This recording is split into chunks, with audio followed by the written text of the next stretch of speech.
Hey everyone, welcome back to my channel. Today I am joined by Dr. Nicole Constant, and we are continuing our Candida video series. So last week we talked about the microbiome and just like a quick overview of what Candida overgrowth is. And now we're going to get more into the digestive system, what foods to avoid on Candida diet, and symptoms of a Candida diet. So I'm just going to start off with talking about digestive system. And I do want to ask you, Dr. Constant, what happens when I eat?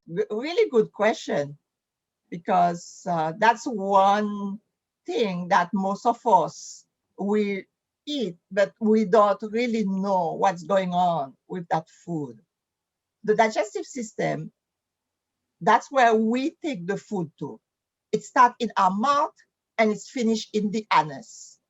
It's a tube. Mhm. It's a long, long tube.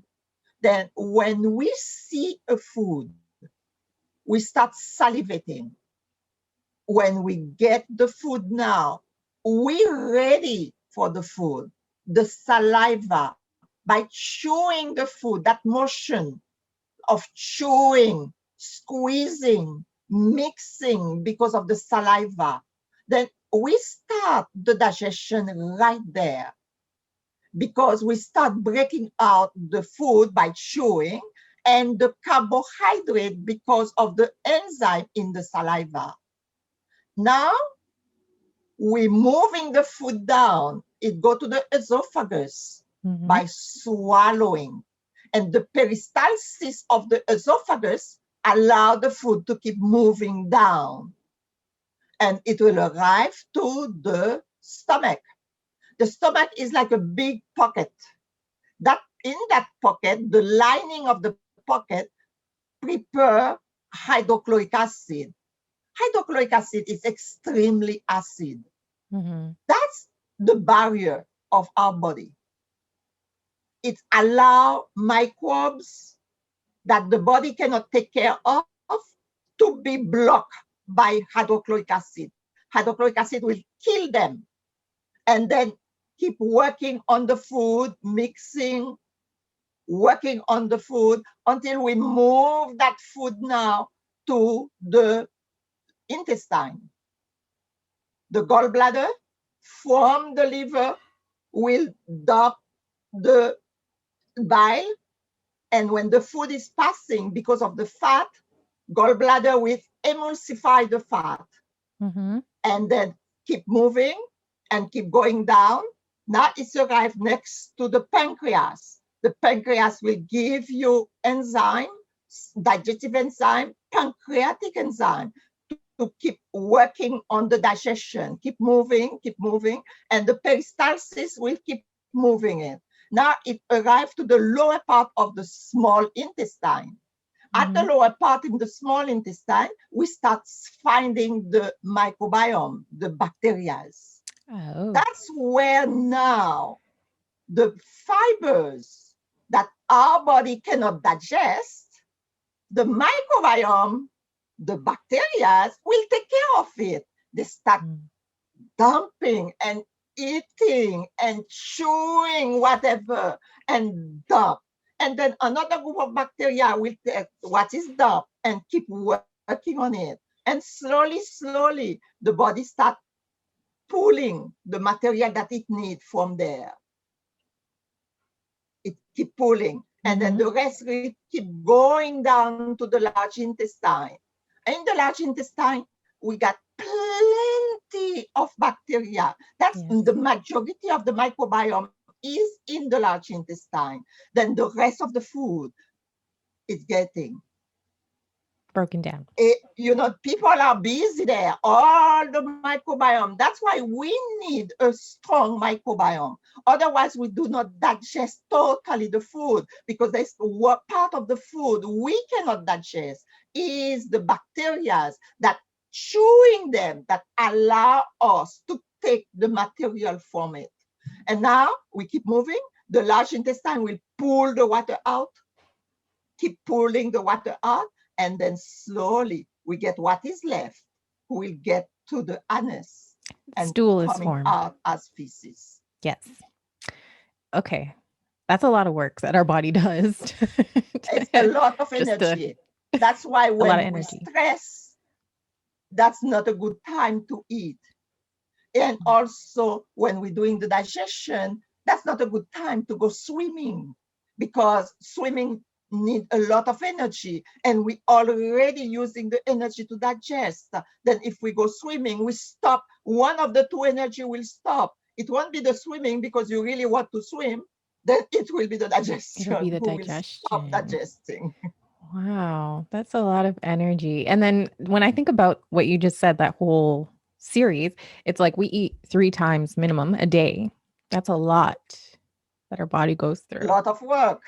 And it A makes lot of work. sense. It makes sense when people are so tired after eating, and it's because you just ate a big carb meal or a big meal, and now your body's trying to like digest it. And then that's when we get tired and, you know, people think it's normal to feel tired after a big No, meal, but yeah, it's no. not. Eating is energy.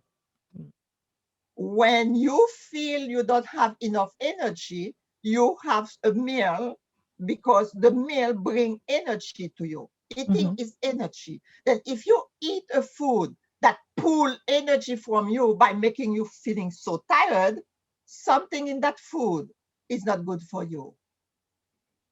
Yes, this needs to be Whatever it understood. is, you need to check that food, because there's something in that food that your body cannot digest, cannot tolerate. That's important. Yeah. Because a lot of people are like, oh, well, I thought it was a good meal, but no, it's not normal. No, So, within that whole sequence of the digestive system, w- ho- what does it mean when someone's constipated? Like, where does that happen in that? constipation. This is a wonderful question, because in the West that we live, people tend to be constipated. Uh, And constipation, that word means a lot of things depend on who we're talking to. Some people think going to the washroom for feces once a day is enough. Personally, when you go to the washroom only once a day, if you eat 3 times a day, you are constipated. What happened with the other 2 times? I thought that was normal. I used to think that was normal. I'm like, once a day, right? Once a No. day. If you eat 3 times a day, you cannot go to the washroom just once a day. Hmm. But saying that is way better than people who go once every 10 days or once every 3 days. Some people go 2 times a month, Yes. once every 15 days. Imagine. Then constipation, you can say you are constipated when your bowel movement, the feces are dry or semi-dry feces. Then what are the reasons to have that? The main thing is not enough fiber, not enough water, you're not hydrated enough, Hmm. and poor digestion. Poor digestion mean what? Mean lack of enzyme. Your body doesn't have enough enzyme to digest that amount of food that you send inside. The other thing, we're not chewing enough. If we don't chew enough, then we stop the process of the digestion, because the next step is the food that come for the next step is not ready for the next step. Then the next step cannot happen, Hmm. right? Imagine you working in a factory where you have to cook the vegetable and then move the vegetable to the next person who is going to put it in a bin, Hmm. and then that person has to push the bin to the next person. But for you to cook the vegetable has to be washed and pushed to you. But if the vegetable arrive with all the dirt on it, you And say, you can't do wow, your job, really. your job cannot be done. Yeah. It's exactly the same with the digestive system. If we don't chew enough, when it arrives to the stomach says, what's going on here? It won't break it down properly. Can't break it down. Because you know what I've always heard is there is no teeth in your stomach. That's why they're in our mouth for a reason, for us to masticate. I like that word. We That's chew it. it down into a liquid, and you're supposed to chew about what, 30 times or something like that. I don't know. You're supposed to really chew it down to a liquid, make it You easier need for to your chew stomach. your food properly. Yeah. And also food sensitivity. If you are sensitive to a food, the body cannot digest it because the body is trying to protect himself against that food because that food is going to hurt him. The body is just putting themselves tight in order to protect themselves. Mm-hmm. And then with that tightness, no peristalsis, Mm-hmm. no moving. Constipation can happen because of that, you know? I And do. the microbiota who is not good, poor microbiomes. That means the step of the digestion, because remember, there's certain part of the food we cannot digest, is the microbiome, the microbes that has to chew on them to allow us to use it. That if we don't have enough microbiome to help us doing the rest of the work, then constipation can happen. Then you can see it's not an easy thing to diagnose constipation because it's so many things that enter in the process. Caffeine, coffee. Coffee can constipate you or can make you go faster to the washroom. Depends on each person. Then it's, there's a lot of things to look at. Someone has told me before, and I know it was like a flawed logic, but anyways, he had said that whenever he needs to like clean out his stomach, he'll drink milk because it makes him go to the washroom. And Sure. it's like, yes, technically, yeah, but that's not the right, you're still not absorbing nutrients. Like your body is literally just flushing itself because it can't absorb You cannot or use food digest. sensitivity to go to the washroom because Yeah. if you eat something that gives you diarrhea, that means your body was protecting himself and say, go, go, go, leave the space. Allow me to live. Yeah. That you don't use that food. The food pass by. Mm-hmm. Are you eating to allow things to pass by, or are you eating for the mineral and the energy? Minerals and energy. And that's why a lot of time we become anemic, Mm-hmm. become tired, because we are not getting the mineral, the vitamins that we need to continue the road. And also, those imbalance bring us to autoimmune disease, right? And Mm-hmm. we don't know which one will be because we don't know what are we missing here. And then certain but the body has to have certain things to function. When some are missing, then it will develop something, Mm-hmm. any kind of sickness. And most of the time will be autoimmune disease. And I'm telling you, you don't want that sickness, no matter the name of it. Oh gosh. Okay, back to the constipation. Is it constipation also, but if you are able to use the washroom, but if you take maybe like 15, 20 minutes to use the washroom?